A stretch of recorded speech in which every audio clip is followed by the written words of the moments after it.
శాసనసభాపతి గారికి ధన్యవాదాలు. నాకు సప్లిమెంటరీ అవకాశం ఇచ్చినందుకు. ఈ మంత్రివర్యులు ఇంకెంతంత ధనం అవసరమో వివరంగా చెప్పడం జరిగింది. నేను దాని గురించి ప్రస్తావించకుండా నేను ఒక క్వశ్చన్ ఏంటంటే, క్రీడలు అనేది చాలా అవసరం విద్యార్థులకి. ప్రభుత్వ పాఠశాలల్లో నేను చాలా పాఠశాలల్ని సందర్శించడం జరిగింది గత ఒక నెల రోజులుగా. మంచి ప్రాంగణాలు, 1 ఎకరం మొదలుకొని 5-6 ఎకరాలు వరకు కూడా క్రీడా ప్రాంగణాలు ఉన్న జిల్లా పరిషత్ పాఠశాలలో నా నియోజకవర్గం ఉండి నియోజకవర్గంలోనే సుమారు 35 ఉన్నాయి.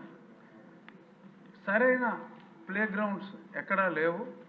సో కాబట్టి ఆ ప్లే గ్రౌండ్స్ క్రియేట్ చేసి పిల్లల్లో ఒక క్రీడా స్ఫూర్తి, అంతసేపు పరీక్షలు మార్కులు రాకపోతే ఆత్మహత్యలు ఇటువంటివి కాకుండా ప్రతిరోజు ఫిజికల్ డైరెక్టర్స్ ఉన్నారు, వాళ్ళకి పని లేదు.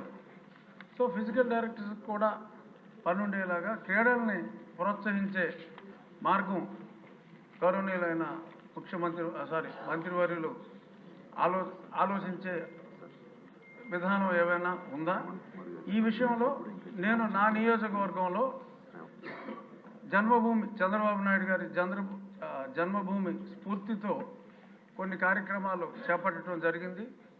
ప్రజలే ఆ ప్రాంగణాన్ని మంచి పర్యావరణం ప్రేమికులందరూ చక్కని మొక్కలు కాదు చెట్లే తీసుకొచ్చి కడియం నుంచి నాటి అన్ని కోర్ట్స్, ఆడపిల్లలకి ఖోఖో కానీ, టెన్నికాయిట్ కానీ, మగవాళ్ళకి వాలీబాల్, షటిల్, ఇటువంటి ప్రాంగణాలని ప్రజలే క్రియేట్ చేసుకుంటున్నారు. అంటే ఇంకా చాలా వేల కోట్లు కావాలన్నారు కాబట్టి అన్ని వేల కోట్లు అవసరం ఉండదు. ఆ మధ్య పవన్ కళ్యాణ్ గారు ఆయనతో టీ తాగితే కూడా ఒక ఫండ్ రైజింగ్ పెట్టారు. అలాగే లోకేష్ గారితో అరకు కాఫీ తాగడానికి కూడా చాలామంది ముందుకు వస్తారు.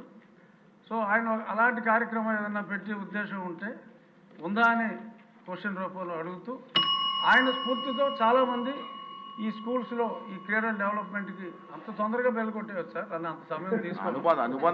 లేదు, అనుబంధం జస్ట్ అయిపోవచ్చు సార్.